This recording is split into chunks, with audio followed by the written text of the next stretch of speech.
Rockets fans, welcome to the Rockets Launch Pod, an exclusive podcast from the home of the Rockets, Sports Talk 790. Rockets!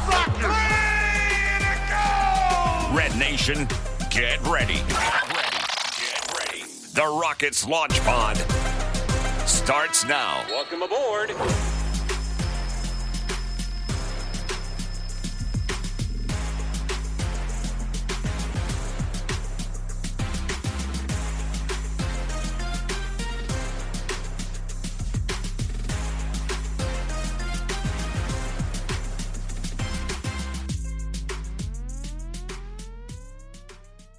Ben DuBose here, Paulo, Alves there. Welcome back to the Rockets Launch Pod, presented by Clutch Fans and with support from Sports Talk 790, official flagship radio station of your Houston Rockets. It's now Monday, the 24th of November. Thanksgiving is coming up later this week. As always, we're very appreciative of you, our loyal listeners. As for the Rockets, we're appreciative of them as well. They are now 10-4 on the season, winners of 10 of their last 12 games. However, the Rockets do enter on a bit of a downer, losing that NBA Cup game to the Nuggets on Friday night. Very good game against a fellow contender, so there's no shame in losing it. But it does sting because it almost certainly eliminates the Rockets from knockout round contention. Rockets now 1-2 in Cup play. So in contrast to last year, when the Rockets did advance to Las Vegas in the semifinals, that probably will not be happening this year. However, with Kevin Durant and Alperen Sengun leading the way, the Rockets in 25-26 clearly have higher goals, and they're focused internally on what they hope is a long playoff run next spring. Anyway, we have very high hopes for the season as a whole, but this week could be a little tricky because news broke late Sunday that Kevin Durant would miss the next two games at Phoenix tonight and at Golden State on Wednesday, tending to a family matter. Obviously, we wish KD the best, and the expectation is for him to be back when the Rockets resume play on Sunday in Utah, the 30th of November. The Rockets play Wednesday night at Golden State and then don't play again until the following Sunday against the Jazz. So they have a little bit of a nice 3 to 4 day break over the Thanksgiving holiday. Anyway, the talking point for today is going to be Reed Sheppard. We're going to talk about him regardless, because he's been incredible these last few weeks for the season overall now. He's actually top 10 in the league in box plus minus, which it's not the only advanced metric that's out there, but it's a pretty good one. And if you're top 10 in the league, obviously you're doing a lot of things right. He's shooting almost 66%. That's his true shooting clip. Above 50% overall, 49% from three. Just ridiculously good numbers in just his second season at 21 years old. So there's a lot to discuss. He was the reason you were close against Denver. Alperen Sengun and Kevin Durant combined for just 27 points on sub 40% shooting. Reed put up 27 on his own, led the Rockets, and after falling behind early in the game, he nearly willed you back. In fact, he did will you to the lead, and unfortunately, the Nuggets, led by Nikola Jokic and Jamal Murray, just made a few more plays down the stretch. But we're going to talk about Reed even more now, because in the aftermath of not having KD the next couple of games, I don't know about you, Paulo, but I think it's almost inevitable that Reed starts. The last couple of games, they've run with the double big of Alperen Sengun and Steven Adams starting. Before that, they had gone about 10 games with Josh Okogie and not Steven Adams. But I can't see the Rockets starting both Steven and Josh, because I think the floor spacing, if you have a lineup with the double big, Amen Thompson, and Josh Okogie, that just wouldn't be fair to Alperen Sengun. It would not be reasonable. And so I just don't see doing both Steven and Josh as a replacement for Kevin Durant with how the Rockets offense, which is still ranked number one in the NBA, how it typically functions. I think you want someone with more shooting, ideally some playmaking as well. They could turn to Aaron Holiday, who is a very good shooter and at least somewhat of a playmaker. Just ask the Cavaliers after Aaron Holiday closed them out the other night. But I think Reed is clearly ahead in the hierarchy. He has been all season long. His numbers speak for themselves. And the Rockets have clearly flirted with the idea, going back to training camp in the preseason when Fred VanVleet first got hurt in late September. They flirted with the idea of starting Reed Sheppard. They did start him out of the half against the Nuggets. It's not a seamless fit. They will have to obviously try and mitigate his weaknesses on defense with regards to size and physicality. Offensively, Will he be able to get the touches and the shot attempts with the starters that he has as the sixth man leading those bench units? That's a valid concern. The second half against the Nuggets, I didn't think it ran quite as smoothly as it did in the first half, the Rockets offense, that is, when Reed was playing alongside the starters as opposed to the bench unit, when you could have Steven Adams setting those picks and really run a lot more through Reed and get him going. So it's not to say that it'll be smooth sailing, and it's not to say that it's an automatic decision, because Aaron Holiday is a very good player, and there is a world where maybe they start Aaron and say, Reed, we just want to keep you in this role where you're excelling. You can anchor our bench units from an offensive perspective, and so on and so forth. But I think the overwhelmingly likely scenario, Reed's ahead of Aaron in the hierarchy anyway. He's been the better player. When you're losing KD, you lose not just the scoring, KD is your leading scorer, but also the playmaking. I think they start Reed, they move him into a wing role. We see if maybe that helps Amen score more efficiently when he's used more off ball. And we'll see what happens when KG rejoins the team in Utah. Maybe Reed continues to start. But at least for this week, my money's on Reed starting. I have not heard that yet, but to me, it seems to make the most sense. So, Paulo, going into tonight's game in Phoenix, is that your expectation for what Ime Udoka is going to do? I think at some point we're just kind of running out of good players to start. But I guess since you made the case for him starting in, and I think it's the most likely scenario, I do think from a rotation management standpoint, right? Now, out of your good players, 3 of them are now centers, right? So you're going to have to lean into double big. Well, especially because you don't really have anyone else unless you play either Jeff Green or one of the G League guys. So playing devil's advocate, right? If we were not to start Reed, how would the lineups work best? And you made a very valid point about not having Şengün play with Steven Adams and Josh Okogie, but in theory, could you not play? So you could play a man where I think I'm still missing. No, I'm not missing a starter. Yeah, you could Jabari. Yeah, you could theoretically. What I'm saying is, you could theoretically go a man, or I can kind of reverse actually. Aaron Holiday, a man, Jabari, Steven Adams, and Alperen Şengün, and the spacing would be kind of the same, and you wouldn't have a second unit as devoid of offensive talent as you will have if you start Reed Sheppard. Because if you do, like, let's be honest, on ball, Reed's better than Aaron Holiday. What Aaron Holiday has over Reed Sheppard is probably the defense and not much else. But I think with the ball in his hands, Reed's probably better. So I think there's an argument to be made that since you have to manage having 2 bigs on the floor basically at all times, and you really don't want to have Steven Adams and Clint Capella at the same time, that you might want to start Adams forcefully just to manage that. Because otherwise, if Clint Capella is not going to play more minutes as a result of the injuries, then you're going to have to play either KD Davidson or Isaiah Crawford or Jeff Green, who we don't really know if he's, if he's NBA ready, I guess, from a physical standpoint, or if he's just, kind of like Udonis Haslem, just a glorified bench guy, glorified coach at this point. I'm not even sure if I would agree that starting Reed's the best option. I was playing devil's advocate, but as I talked myself into it, it might actually be better to bring him off the bench, or if you're going to start him just for the sake of, okay, you're starting because of how well you're playing and that being a reward from a psychological standpoint. Even if you do that, you're going to have to sub him out really early. Otherwise, you're going to really struggle with your bench unit unless you're making the argument that you want your starters to be so good that you do what Denver does with Jokic, for example, where they're clearly a lot worse without Jokic on the floor, but they are so much better with him on the floor that it kind of makes up for it. Let me jump in real quick. You can start both Steven Adams and Reed Sheppard. In fact, that would be my bet. I think they'll line up with Reed, Amen, Jabari, Steven, and Alpi.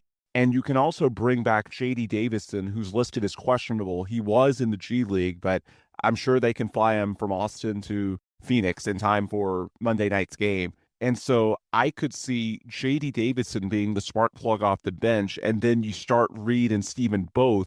Keep Josh Okogie in that role that he's been in off the bench, and if he's shooting the ball well, obviously you can scale up his minutes. But I think there is a way that you can start Reed and Steven both, and in fact, that's what I think they will do.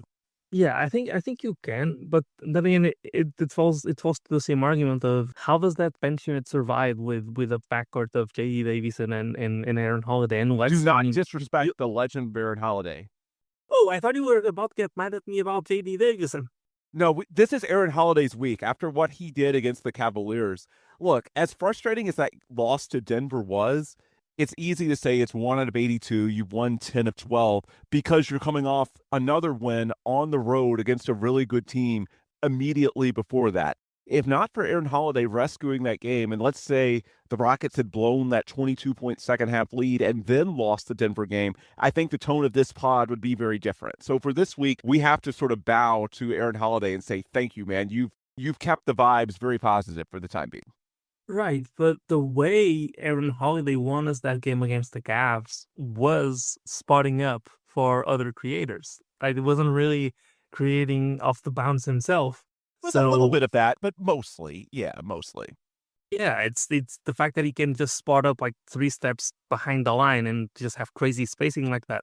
And if that's his best role, then perhaps he's better starting with Alperen Sengun, which leads me to another thing to another question that relates to the lineups. I think it's going to be really interesting to see how KD not being there affects Alperen Sengun. Is what we've seen from him this year a result of a developmental leap, or is the result of the increased spacing because KD is there and the attention that KD draws, right? How Albie responds, and obviously it's always going to be a small sample size, so you won't be able to make definitive or take definitive conclusions out of it.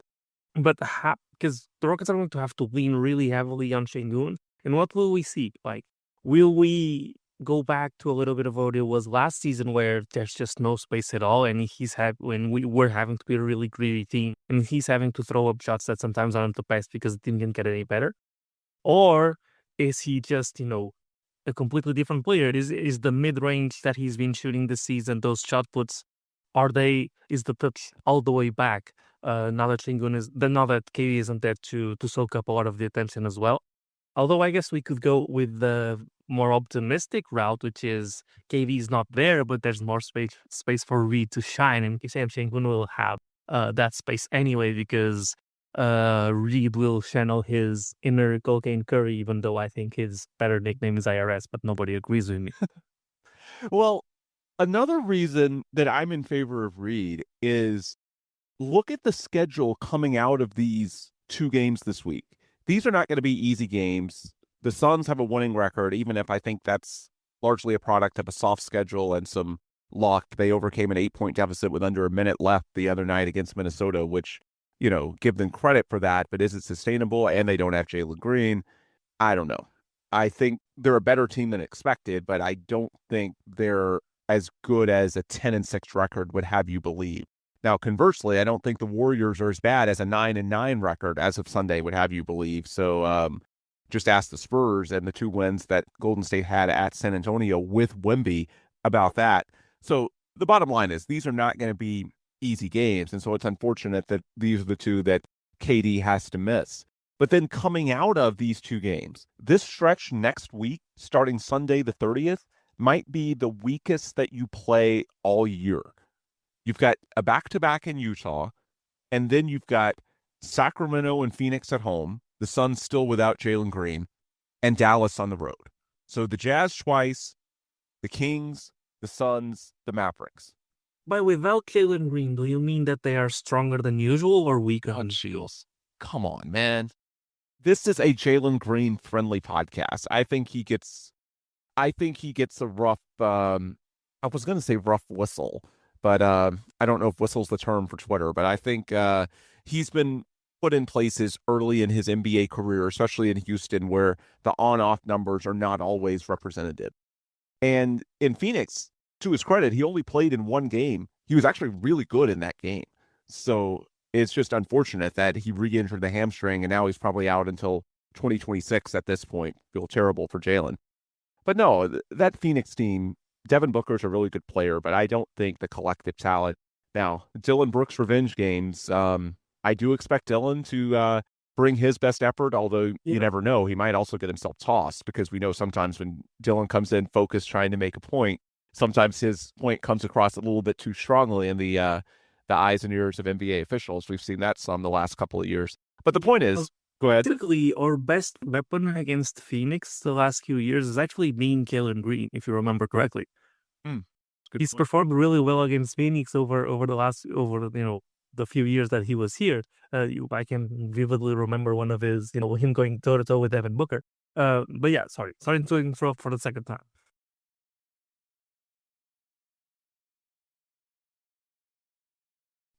Well, the point that I was trying to get to, these two games won't be easy, and I suspect you'll actually see Dillon guarding Şengün. That would be my bet. With KD not playing, you could see Dillon shifting to a role against Şengün somewhat comparable to when we saw the Rockets deploy Dillon against Wemby.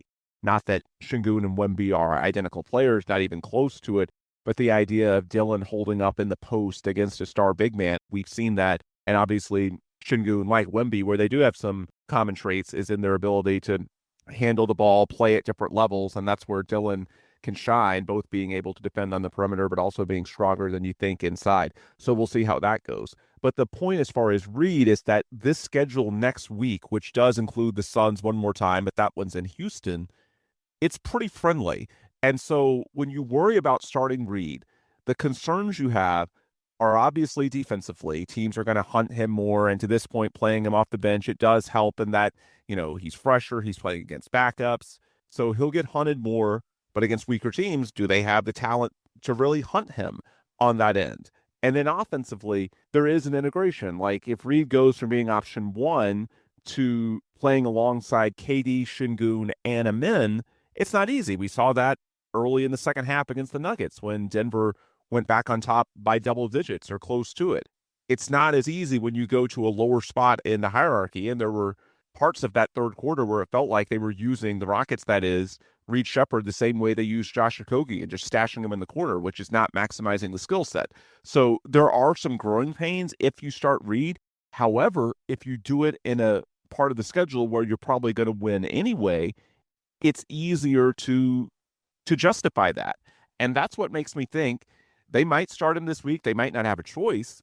And then if it goes well, you could see them stick with it and say, hey, these are games we're going to be big favorites in. I'm guessing those 5 games that I just listed, I'm guessing the closest spread would probably be either Dallas on the road or Phoenix at home, and the Rockets would still be favored by 7 or 8, I would guess.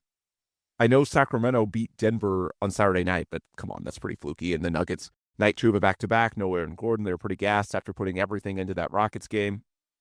So there's a pretty big margin for error, and so I could see this being the time that the Rockets say, hey, let's experiment with Reed, especially because, in the macro, the one concern is too strong, but the one question I have about this team, I know they're ranked number 1 on offense, but it comes down to, do they have enough in the half court specifically against the Nuggets and the Thunder? The 2 recent champions, they are the gold standard. You are inherently the challenger. And to this point, you're 0-2 against those teams. And there's no shame in those losses, especially because they're close.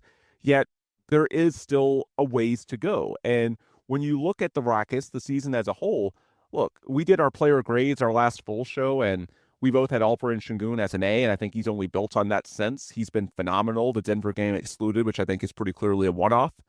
Kevin Durant, very good. Paulo, you mentioned intangibles, leadership off the charts, but the offensive numbers, he's at about 48% overall shooting he's at 36% from 3.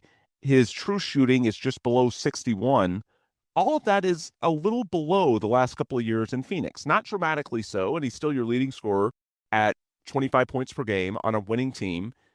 This is still very good efficiency in the grand scheme, but it's not quite as elite as it's been. And you can certainly point out small sample size. He's one of the greatest players in NBA history. The peaks have certainly been there. Just look to the Orlando game this time a week ago. Now, the counter, as Matt Moore, HP Basketball, points out all the time on Twitter, age doesn't rob you of your ceiling. It robs you of your consistency. So there is the possibility that maybe at 37 years old, Kevin isn't quite the same guy. I'm not saying that for sure, and I'm certainly not saying that he's washed, but it would not be unprecedented by any means if there's a little bit of slippage from KD on the offensive end of the court. And if there is, and I acknowledge the sample is still small, I'm just speaking with the 14 games of data that we have at this point. If there's some slippage, And the Rockets want to chase down eventually the Nuggets and the Thunder. They're close, but clearly not there yet, as evidenced by the 0-2 mark in those games. They need to, if KD doesn't get to, the version of KD that we've seen throughout most of his career, then how can the Rockets overcome that? And eventually there's, trades you can make as guys become trade eligible once you get beyond December and January 15th. But in terms of maximizing what you have, the two guys that you can get more out of potentially on the offensive end are Reed Sheppard and Amen Thompson. Reed by expanding his role, and Amen perhaps by changing his role, using him a little bit more off ball, and in hopes that that'll make him more efficient the way he was last year and finish better near the rim. So because of that, it's not so much that I'm saying I think KD's not going to bounce back. No, he very easily can. But what I'm saying is that if you worry about KD, and I'm not the only one, there's a great line from Tom Ziller, longtime NBA media person, now on Blue Sky. My brief review of Nuggets Rockets is that if Jamal Murray maintains this level and Aaron Gordon gets and stays healthy, Houston needs a ton more juice from KD on offense to compete in the series. I think certainly relative to Friday night when he was like 5 of 14 for 13 points, that's fair. But I just think overall for the season, like the highs have been there, but the overall efficiency, it's still been very good, but not quite the insane KD that we've seen the last few years. It could be the sample. They have had a bit of a rough schedule of late, but you have to at least leave your mind open to the idea. No, he's not washed. He's not over the hill, but at 37, he might fall off just a little bit. And if that's the case, relative to the formula for contention, who's going to pick up the slack? Reed Sheppard and Amen Thompson on offense are the two guys internally, if you don't go externally, who have the most potential to do that.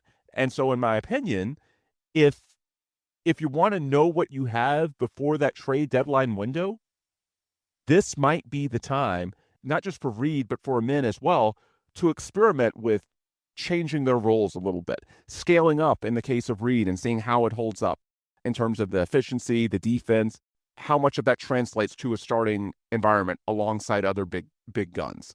In the case of Amen, does his efficiency bounce back if he plays a little bit more off ball? I'm not saying I know the answers to those questions, but if you have any concerns at all about KD, it behooves you to find out the answers before the trade deadline. So I don't think this is something that Ime Udoka is thinking that deeply about. I think right now they're just trying to survive. As you mentioned, they're without 3 rotation players relative to expectations. So I think right now they're just going game by game.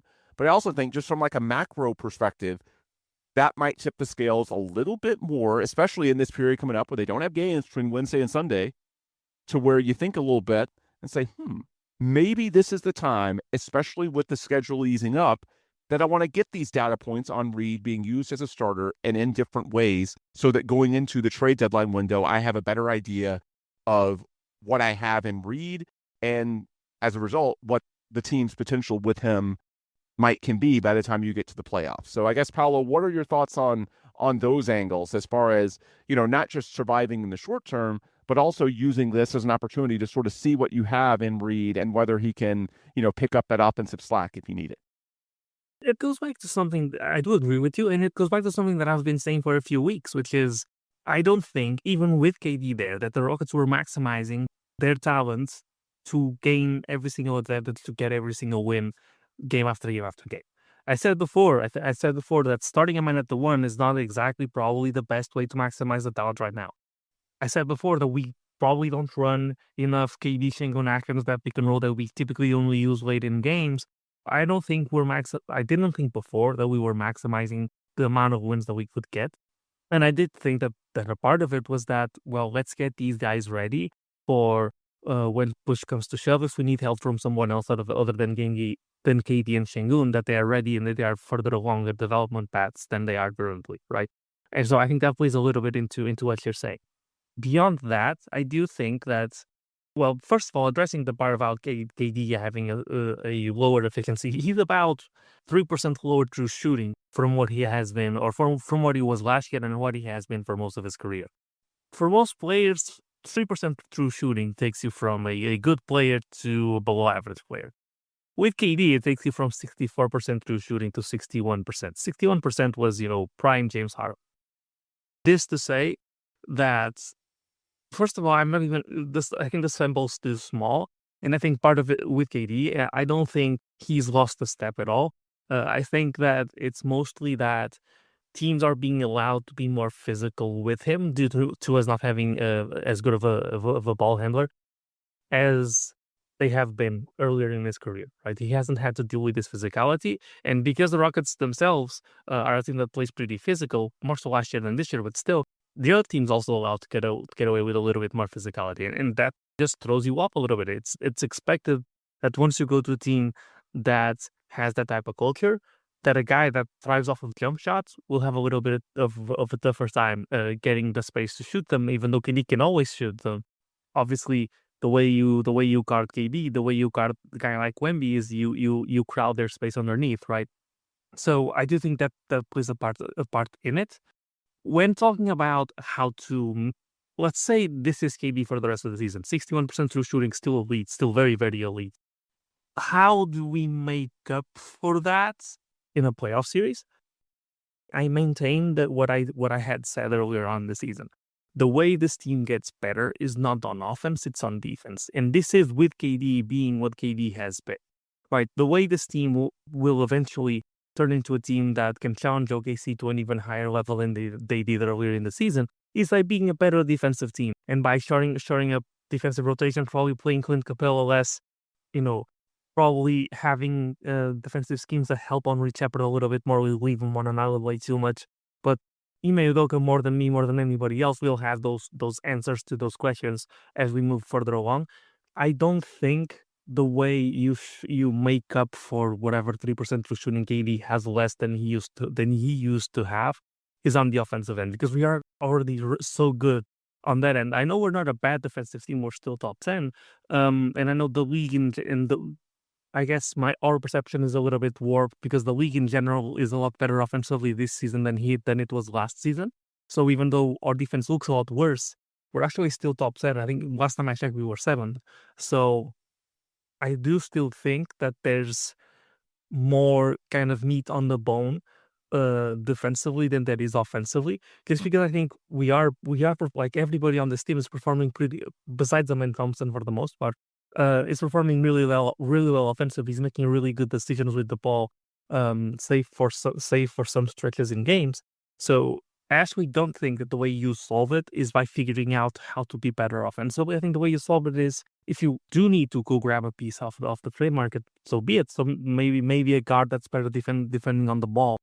Although I do think that they'll struggle to get one for the resources that they're willing to give up. That's going to be better than Aaron Holiday, who I think is underrated on that side of the ball. But yeah, if there's edges to be gained, if there's more meat on the bone to be picked, I do think that that's on the defensive end. And well, let me jump in real quick on that. What I was thinking offensively where Reed could help you is especially against the upper echelon teams like Denver, like Oklahoma City, where it has gotten a little stagnant in the fourth quarter. And that's why I'm looking a little bit at this small drop in efficiency, because even though it's nitpicking, well, yeah, those are 2 games that playing against the best of the best that you easily could have won, and 1 or 2 shots going your way could make all the difference. And so I think situationally in the half court, even though the macro of the offense is fine, the micro of those situations, you could use a little bit more juice. And I think that's what Tom Ziller was talking about, the especially high leverage possessions. With that said, where it's fair to question if this is the time for Reed to become the permanent starter, is that I led you into this discussion by pointing out the weak schedule starting next week. Well, if you're playing these weak teams, that's not when you're going to find out if Reed can be the bump in those super high leverage situations against teams like OKC and Denver. So I guess that's the counter, is that on paper, yeah, there's more of a buffer that you have to work with. But in terms of can he help you in this type of sticky half-court situation that I've been describing, and can he help them in as well? Well, you're not necessarily going to find that out against the types of teams they'll be playing. Maybe you can. Well, I guess you can't this week because you won't have him out there alongside KD. So I guess, that's the counter. And one other point, as you were talking about how the Rockets use Reed, I think, he's improved across the board as a player. Certainly the 3-point shooting, but the handle, getting to the rim, the mid-range. I mean, he's just been fantastic for close to a month now. But I do wonder if you start him you lose the synergies with Steven Adams, or you lose some of them. Obviously, you can stagger the minutes a little bit, but whoever is the fifth starter starts alongside KD, Şengün, Amin, and Jabari. And so we've seen throughout this year, and especially against the Nuggets on Friday, a lot of Reed's success. He uses those screens that Steven sets better than anyone else. So long term, to be a star level player in the NBA, he's going to have to figure out how to thrive outside of the Steven Adams minutes. And to this point, I saw a stat the other day, his minutes alongside Şengün and KD, the lineups have been very positive to this point, albeit in a very small sample. But to this point, at 21 years old, he might still need the Steven Adams stimulus. So I'll turn things back over to you here, Paulo. I just wanted to throw that in. As high as I am on Reed starting, and I do think they should and probably will explore it at least this week, the Steven part of the puzzle is something you have to keep in the back of your mind as well. Yes, but at the same time, right, if you're looking at overall lineup data, having Reed Sheppard and Steven Adams is a good defender, right? But having, someone who is at this point, but really still, probably not a positive defender at his position, he's gambling too much and he lives a little bit too much of the highlight plays. Steven Adams is a good defender, but a Reed Sheppard, Steven Adams, point guard center combo is something that's pretty easy to exploit. It's one of the most gimmicky, very immobile, even though Steven Adams is better than he was last year. Is a very immobile center and a small guard, right? So you're saying we can boost the defense if you play Reed more in the non-Steven minutes, to your point on there being more meat left on the bone on defense. Exactly. And then just to touch a little bit on what you said about, struggling to score in those late quarters against those two really great teams. I mean, at the same time, we scored 31 points in the fourth quarter against the Nuggets. Against OKC, it wasn't, that great. It was 25 points, which is still, for what OKC's defense is, it's decent, right? And when we played OKC, we were one Kevin Durant free throw away from winning it in regulation. So this to say that, those are really fine margins, and you play those games over, 3 or 4 more times, and perhaps you get a 50-50 out of it in a 2-2 rather than a 0-1, and we'll play them more times this season as well. But yeah, to put it all up into a bow, to put a bow on it, rather, sorry. It's more about what you can get from different defensive schemes with this team, and it's something that we saw last season that I don't think we're seeing as much this season, and perhaps it's personnel based as well. Last season, it also comes from the fact that we were, treating every single game as the NBA Finals, but even during the regular season, we would switch between defensive schemes with the same lineups a lot. And that's not something we're doing this season. We're sticking a lot more with the same things over long stretches of time, and sometimes it leads to other teams going on runs when they figure some things out. Even the kind of the play calling on defense is not as try-hardy this season as it was last season, partly because the Rockets have been able to stay afloat because of how good their offense is. But yeah, there are at times, like against OKC, Reed Sheppard's going to look like completely, out of his, depth defensively. But I do think if that were happening in a playoff series, I don't think that's how it would have happened. Right? I think Ime Udoka would have adapted at that point and made it so Shai is not allowed to go pick on Reed Sheppard over and over and over again, even Will Dort at certain spots. And I do think in the meantime, Reed Sheppard's gotten better at it as well. But yeah, this to say, it's really hard. I think your point in general makes sense, and I agree with it so much that I think they've been doing it since the beginning of the season. And I do agree, I've been playing a little bit of devil's advocate to make the conversation more interesting, but I do think it makes sense to, in this easier stretch of the schedule, to, throw Reed into the fight a little bit more, see what he can do with more responsibility. And I do think that they will do that, and it will be really interesting to see how that pans out. I'm just, both playing devil's advocate and saying, over the long term, I think there's a lot of tweaks that we'll make once we turn from, okay, this is a regular season team, let's try to make it all healthy and let's try to develop guys as we go along.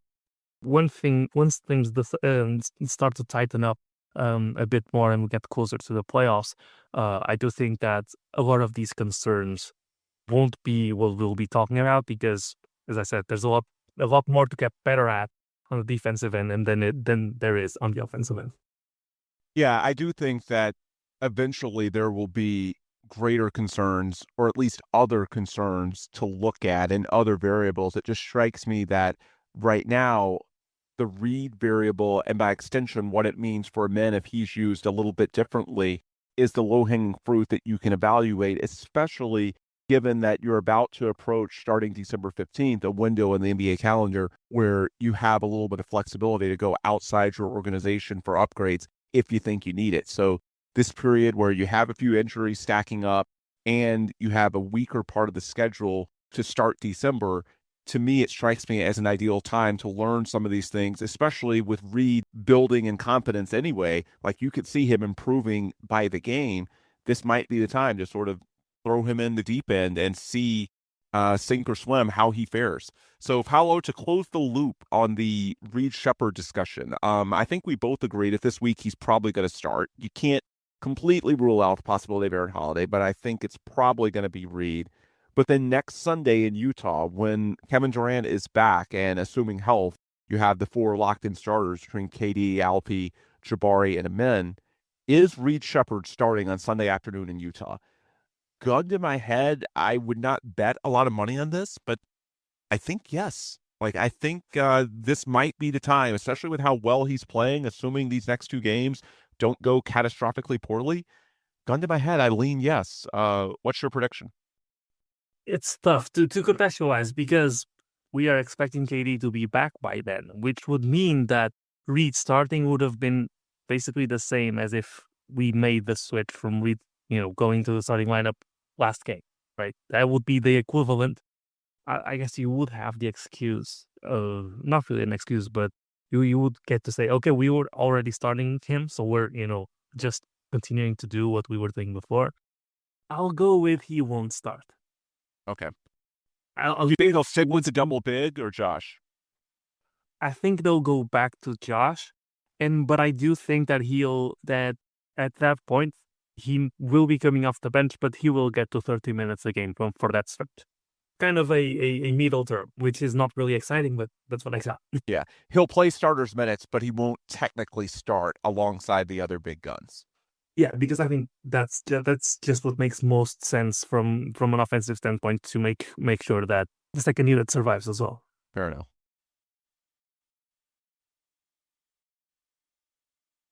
Okay, as we wind down this pod, I want to talk about guys who aren't on the floor because I think on social media there's some interesting discussions about these, namely Tari Eason and Dorian Finney-Smith. Not going to go too in-depth on Fred VanVleet or really in any depth at all because we've already said what needs to be said there. There's not much to say in terms of whether he can come back until later in the season. We know he and the Rockets are hopeful of that scenario, even if it's unlikely. But in terms of is it realistic, I don't think we'll know until closer to the All-Star break, if he's at a point where he can start ramping up to where coming back in late March, early April, something like that is at all doable. I do think it's noteworthy that there was a report on ESPN last week that Kyrie Irving and the people close to him thought that if it was the playoffs, he'd be able to play right now, and he's 8 months out from when he tore his ACL. Fred would be right at 7 months when the playoffs start in mid-April. And I think he's about the same age, if anything, a year or two younger than Kyrie. So just something to keep in the back of your mind. Obviously, every ACL case is different, but Kyrie's someone, if anything, I think he needs a little more juice than Fred does. And apparently at 8 months, he thinks he could play right now if the game were meaningful enough. He's just not because it's A, the regular season, and B, Dallas is going nowhere. So there's no incentive for him to rush at this point. But as far as the guys who we should talk about, Tari and Dorian Finney-Smith, I'm going to talk about Tari first because that's new. Since we last recorded, me and Paulo, that is, we learned that Tari, is out for 4 to 6 weeks with the oblique strain that he suffered against the Trailblazers. Yeah, that second NBA Cup game. And so there's been a lot of talk tying it in with his previous injuries, which I don't think is fair. Look, one thing I've noted a lot on this pod and on social media, there are chronic injuries. There are not, with very rare exceptions, chronically injury-prone people. And I certainly don't think someone who played in all 82 games as a rookie a couple of years ago is one of those chronically injury-prone people. I think the situation with his leg the last 2 years with the stress fracture and then the surgery and the slow building back up from it. I mean, that's something if he was having a consistent issue with that, or perhaps if it was an overcompensation injury, like he's having to use the other leg a bit more, like, yeah, you can have concerns about that specific injury and if it might be chronic. But there's no reason to think he would be more prone to an oblique strain, which happened when he got hit in just the wrong place by Drew Holiday. That's just wrong place, wrong time. It can happen to anyone. You can look at Fred VanVleet, who, after his ACL tear, he talked to those of us in the Houston media and said he had never suffered a major injury in his life. And then he tears an ACL and is out for potentially an entire NBA season. So it can happen to anybody. It sucks for Tari, but no, some of the narratives going around that, oh, he's made of glass, injury prone. No, that's not what happened here. Just wrong place, wrong time, and assuming he gives it enough time to heal. And there is a little bit of a risk. I do worry about, with this being a contract year, since he didn't sign the extension prior to the season, you will have to sort of guard against the temptation for Tari to come back sooner rather than later to boost his stock for next offseason, which we'll talk about momentarily. But assuming he gives it enough time, I think he'll move past it, and there's no reason to think that this is at all connected to what he went through last year, just a fluke injury. And, it sucks for him, but it doesn't need to define his season. And 4 to 6 weeks, he should be back around Christmas, and hopefully he'll put it behind him and have a really good year. To this point, he was shooting about 50% from three. He had been more durable. I know offensively it was a little erratic in terms of his style of play. Defensively, the blocks and steals we talked about in player grades were not where they were in previous seasons, but there were some promising signs, and this does not need to be an injury that defines his season or anything close to it. With that said, while I don't think you should at all consider this, evidence that he's injury prone, at the same time, could it impact his market next offseason? Potentially. And it sucks for Tari because we want the best for him. And I know he's one of your favorite players, Paulo, but he really needs a season's worth of data to make teams comfortable in the investment. Like this improved 3-point shooting, if he only plays in 40, 45 games, there's going to be the yeah, but attached to it. How would it extrapolate over a full sample? Now, the good news is that this injury, assuming it's 4 to 6 weeks, and it'd be 3 to 5 weeks from today because it's already been a week, assuming the timetable isn't elongated, he'll miss about 15 to 20 games. So that'll still give him a clear path to playing 60 to 65 games this year. Maybe he misses an occasional game for a back-to-back or something like that.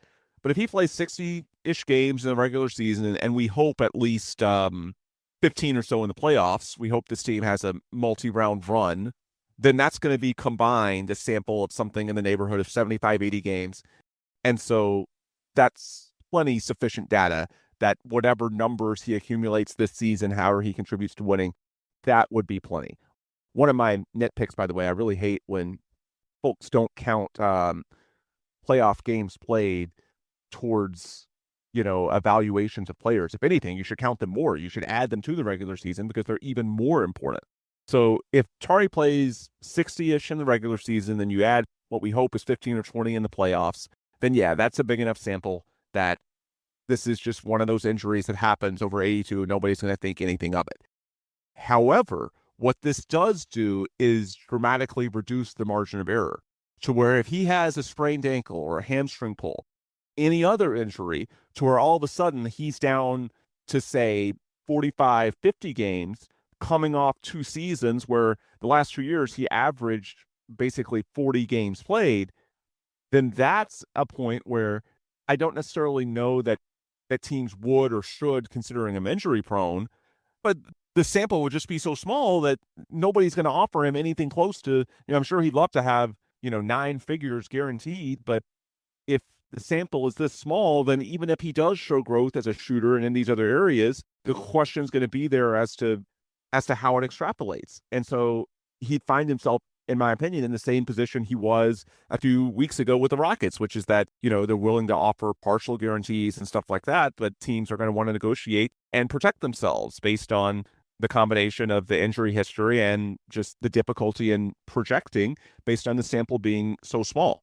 So that's sort of how I evaluate the Tari thing. It's not fair to say he's injury prone. No, this was a total fluke, and hopefully he's back by Christmas, and none of this is a big deal.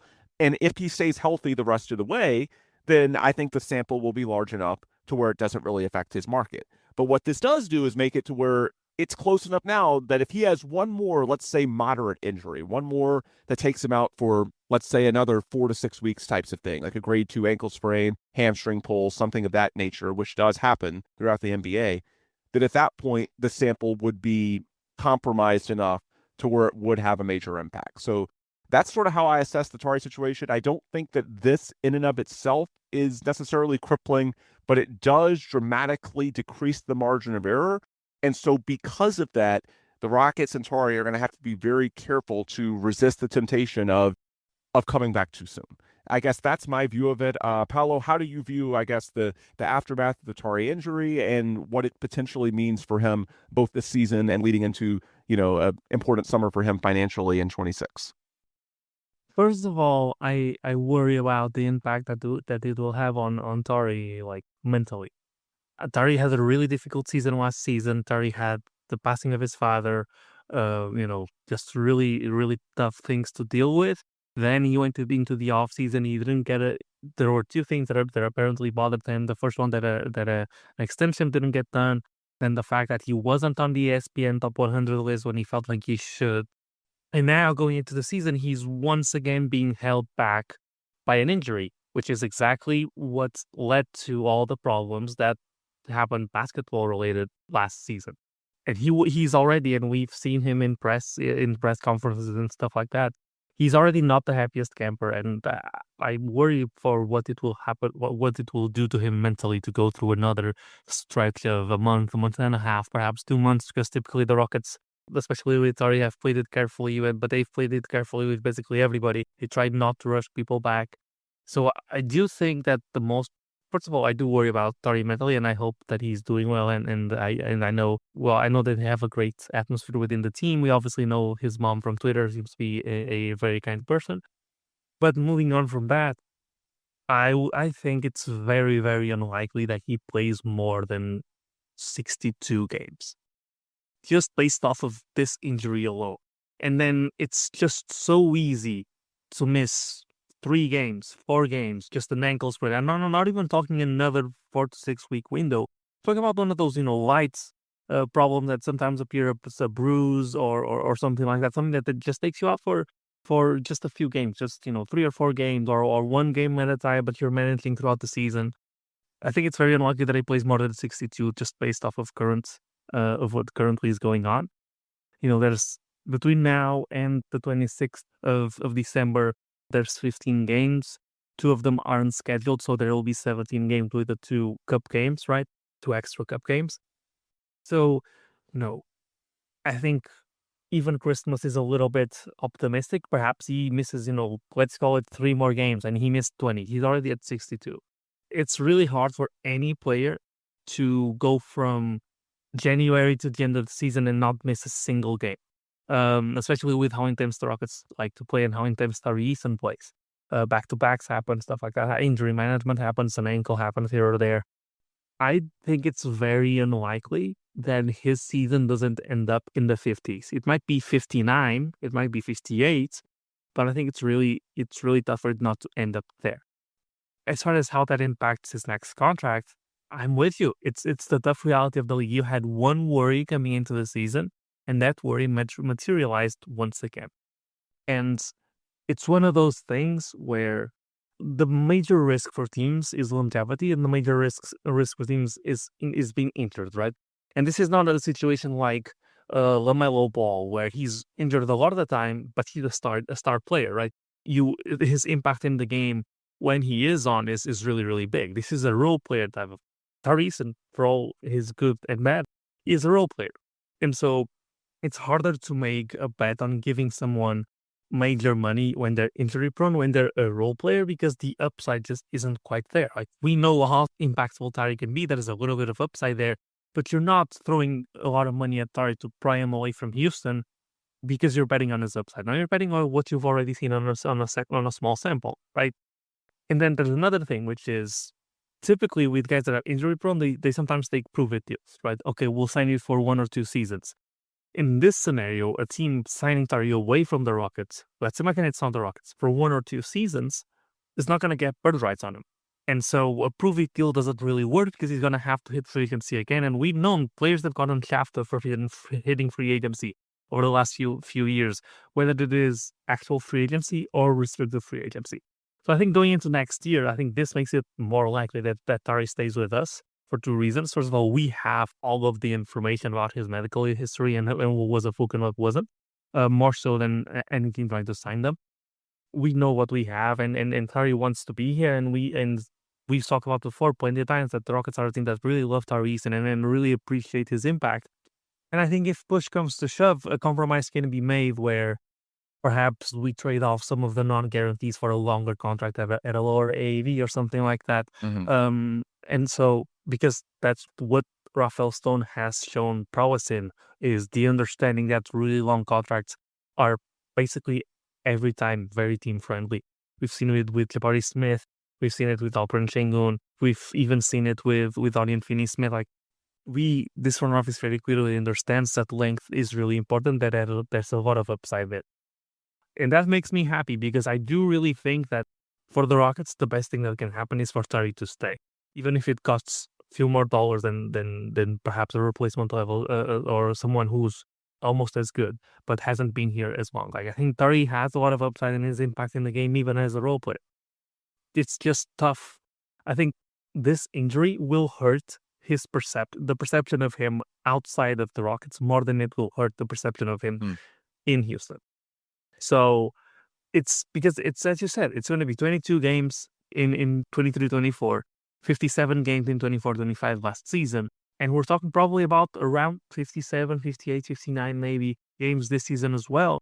Like, we know the reasons for these injuries, and other teams obviously have their research as well. But we will always have a net in that perspective. So I think just by virtue of that knowledge, we'll be the team most comfortable giving Tari Eason more money than anybody else. So I think he'll stay as a result.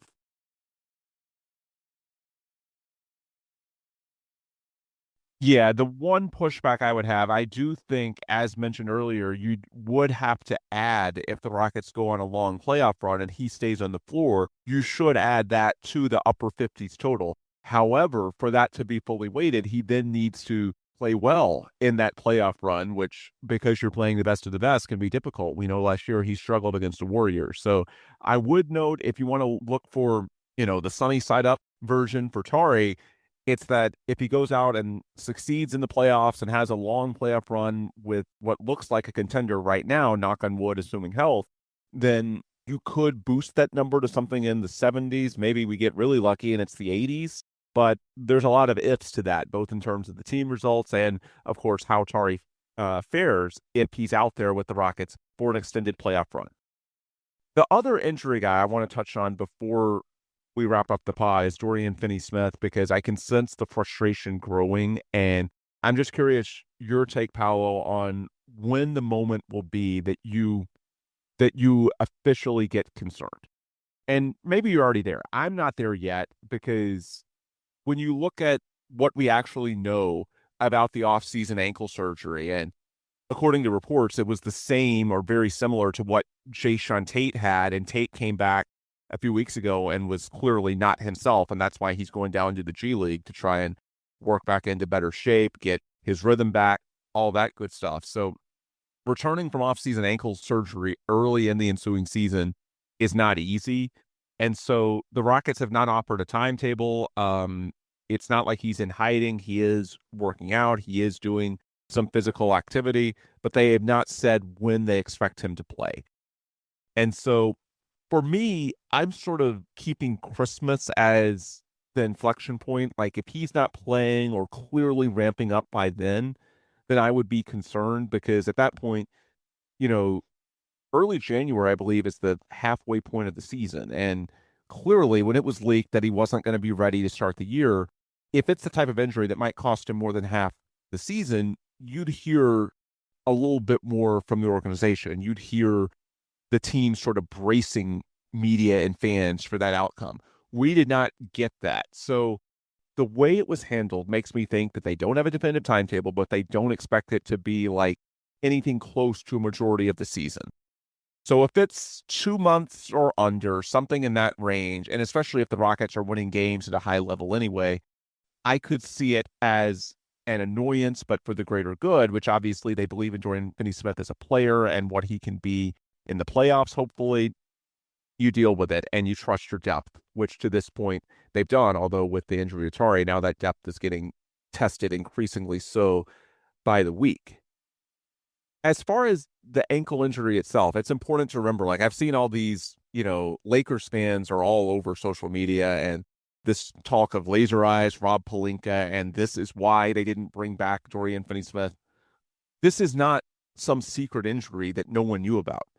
Whatever the underlying instability was, he dealt with this the last 2 seasons, including down the stretch of 24-25 and in the 25 playoffs with the Lakers when he was their most valuable player from an on-off perspective. Now, I know he's not as good as LeBron or Luka. Let's not get crazy, but just speaking to the impact that he made on those lineups. So what that tells me is that the surgery was not necessarily a necessity. It's to make him feel better. It's to try and take care of a nagging issue that's been there for a couple of years and was certainly limiting him in certain ways, but it wasn't so crippling that he literally couldn't play. Now, with that said, any surgery has risk. And so if somehow the surgery didn't go well, if there was a setback and something of that nature, that's where I do think it'd be fair to have concerns. But it doesn't trace back to, the Lakers had some super privileged intel other than he was having the surgery for the issue that everybody knew he had with his ankle the last couple of years. Everybody already knew that. He played through it. The surgery was just to get him feeling better and to allow him to be hopefully even more impactful defensively because he's moving better. So all that tells me the underlying issue, it's not something like, just horrible that behind the scenes everybody knew, but the Rockets somehow didn't. No, it's not that. Clearly, the Rockets were aware of it when they signed him. They did their due diligence with the medicals. And as long as the surgery and the build back process have gone according to plan, I could see them being, especially because Dorian's 32 now, he's played in the NBA for a while. And we know Jae'Sean Tate was not himself when he came back. And we know how important DFS is going to be whenever he eventually plays for the Rockets. So I could see them being a little more conservative, especially with the team winning games at a high rate anyway, and saying, let's make sure that when he comes back, he's all the way back, that we're not having to start and stop. And so at this point, just a month into the season, I'm willing to give the Rockets and Dorian the benefit of the doubt because, again, whatever the underlying issue was, he played through it last year. He had the surgery before the Rockets signed him, so people were able to look at the latest imaging and the results. Everybody knew what they were dealing with in terms of, is there a setback? I mean, obviously, we don't 100% know, but we see him at practice. It's not like he's in hiding. So at this point, I see it more as the Rockets being cautious because they can, and I think he'll be back. My guess would be, that week of Christmas, there's some marquee games, including that Christmas night game against the Lakers, who obviously he played with last year. I could see that being a target. However, if we go beyond Christmas and we're still in this period of just vague nothingness, where they're just saying, yeah, he's building back up. Well, at some point you wonder, is he on the John Wall ramp where he just never makes it back? I'm not there yet. I've seen some, as the weeks pass, people getting more anxious about it. I'm just curious, Paulo, your take. When will we reach the point that you think there's something more to the story than what we know? Well, let's just say Houston sports teams have a reputation for not being very transparent with the injuries. Joe Mixon. Joe Mixon, basically anybody who's ever played for the Astros, and the Rockets didn't used to be that way, but I'm unsure. I'm not sure what the definition is for concerned. I guess I'll call myself officially concerned if he doesn't get back by game 20 or 22. Like at that point, you've missed a fourth of the season. That being said, I think there's a difference between being concerned and feeling like some due diligence was not done or that this was not expected. Because when you go and look at Dorian Finney-Smith's contract, and now we understand why, it's a bargain. He has 2 non-guaranteed years. It's a 2-year deal. And you only take a deal like that if there is, serious consideration as to if you would need to be waived ahead of that time. I think the contract gives us a clue about how, and the contract obviously is because of injury and also because of his age. He's not old, but he's not necessarily young either, right? So I guess I'll start to worry by game 22, especially because without Tari Eason, if there was a time for him to push him to play, it would be while the Rockets are shorthanded, and they will still be shorthanded by game 22. I think that winds up with mid-December or something like that. So yeah, I am. Maybe part of it is seeing ghosts because of what happened with Joe Mixon, who was going to come back after 4 weeks. Then he was on IR, and now people are unsure if he's going to come back this season or not.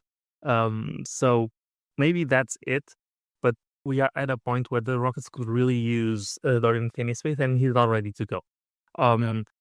Even if he misses, the entire season, the contract is still a bargain, right? He's making like 11 to 12 million a year for 2 years with 2 team options, basically, is the way that works. So I don't think it was necessary, even if, what we would call the worst case scenario happens, still don't think it was a bad bet, because when healthy, he's a really impactful player for a really cheap price. So yeah, I'll be concerned around game 22 because we could use him. But me being concerned about his health and how much he'll be able to contribute this season has basically nothing to do with how I would evaluate the contract, because I think it has a lot of upside going forward. And I'll also caution people to, when he does come back, he's probably not going to be 100% like full impact right away. So that's part of where my concern comes from, because not everyone is Kawhi Leonard, who comes back from injury and he's instantly really impactful. He might come back around game 25, and then it will take him 10 to 15 games to be fully up to speed. And by the time you are actually looking at it, it's been half a season. But yeah, it's, guess by definition, concerned, yes, but not worried, I guess.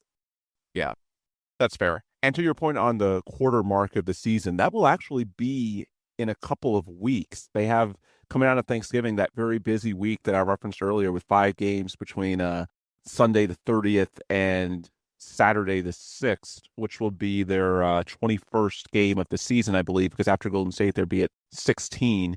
So I wouldn't expect him to be playing by then, but I think what you were getting at, and I would largely be in agreement, he should be ramping up. Like, there should be intel or information that things are clearly progressing. To this point, they've said that, but we haven't actually seen it. I would think we'd see and hear something a bit more concrete by that point, to where at least he's starting to ramp up, and then a return. That's what I was talking about in that Christmas window. Those 2 games in LA on Christmas week would potentially be realistic. I have not heard that yet. Again, I'm largely guessing, just like all of you listening, but that's sort of where I'm as far as his ability to play this season, which I do fully expect based on everything I've heard.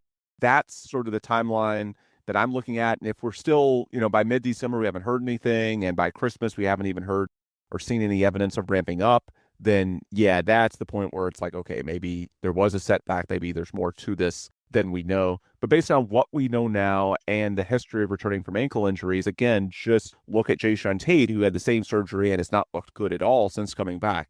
I think that's a lot of what's going on here, just being extra conservative, because the Rockets can be. They've got a lot of depth. They're playing very well, and this is a guy who's very important for them in the grand scheme, so they want to give him as much time as possible to build back up from that offseason ankle surgery and be back to the guy that he was before he's been a little bit run down, yet still playing well while being run down, but run down nonetheless the last couple of years. Anyway, with that, I'll bring this episode to a close. Or no, actually, one more thing that just showed up on my Twitter feed. I'll just comment on this very briefly.